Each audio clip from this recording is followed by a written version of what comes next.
भारत, प्राचीन कहानियों का देश, जहां धर्मों का जन्म हुआ, ताकतवर राजा और बहादुर योद्धा यहीं पैदा हुए। हमारा इतिहास सोने और संघर्ष से बुनी हुई एक चादर जैसा है।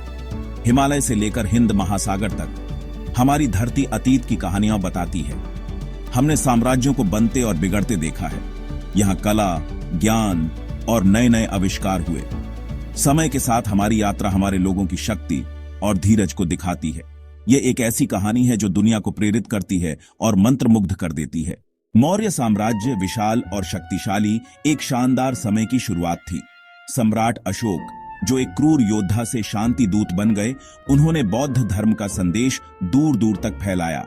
सदियों बाद गुप्त वंश ने एक और समृद्ध युग की शुरुआत की। यह शिक्षा और रचनात्मकता का समय था, जहां गणित, खगोल विज्ञान और कला का बहुत विकास हुआ। मुगलों ने अपनी शानदार और भव्य शैली से भारत पर अपनी एक अलग छाप छोड़ी।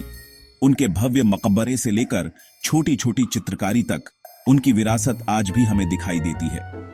लेकिन इतिहास सिर्फ सम्राटों की ही बात नहीं करता, बल्कि शिवाजी महाराज जैसे बहादुर राजाओं को भी याद रखता है।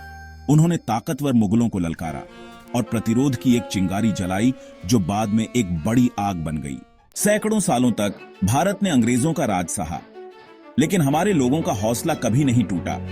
महात्मा गांधी जैसे नेता सामने आए, जिन्होंने अहिंसा और एकता का पाठ पढ़ाया। नमक सत्याग्रह से लेकर भारत छोड़ो आंदोलन तक अनगिनत भारतीय इस लड़ाई में कूद पड़े। उन्होंने बड़ी ही हिम्मत से जेल, अत्याचार और मुश्किलों का सामना किया। भगत सिंह, रानी लक्ष्मीबाई, सुभाष चंद्र बोस और न जाने कितने ही लोगों के बलिदान ने आजादी की लौ को और तेज कर दिया। उनकी कहानियां आज भी भारतीयों को प्रेरणा देती हैं। आखिरकार 15 अगस्त 1947 को भारत आजाद हुआ। यह एक नए युग की शुरुआत थी, जो हमारे देश के मजबूत हौसलों की जीत थी।